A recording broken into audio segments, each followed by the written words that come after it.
Ừ.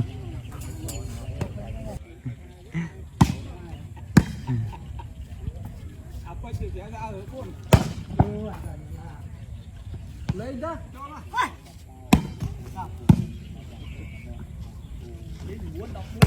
Chùm. Lên. Ừ.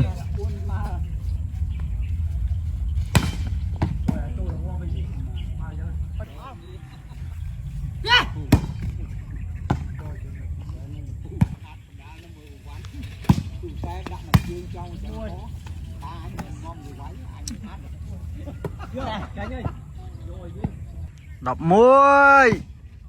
Ui rồi bị lo tiết đấy. Ừ.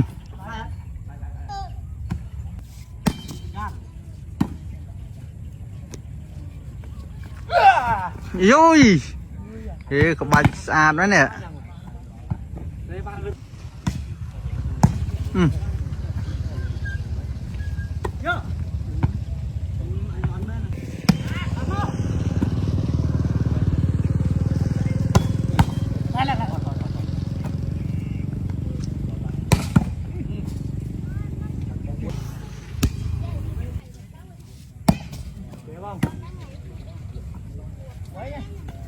Ừ. Ở Linh.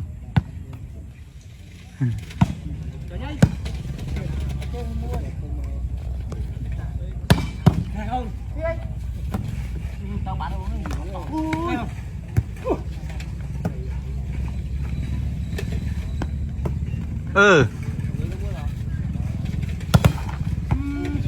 Tu đọc pi ơi. Khang cái là con ăn sân phần tu đọc pi ơi. Ơi.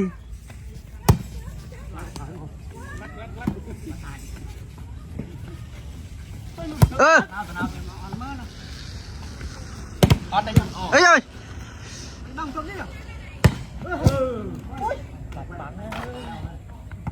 Ơi. Rồi. Ôi ôi. Ơi. Con cassette point từ khang ăn sân.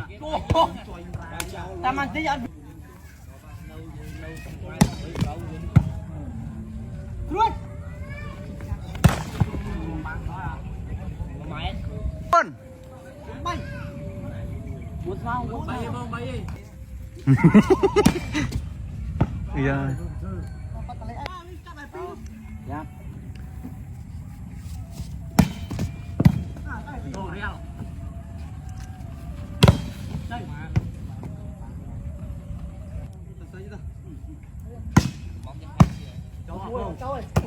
Ừ rồi.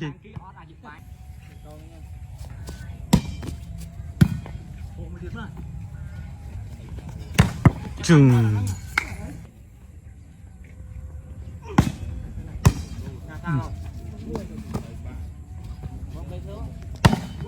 Uf.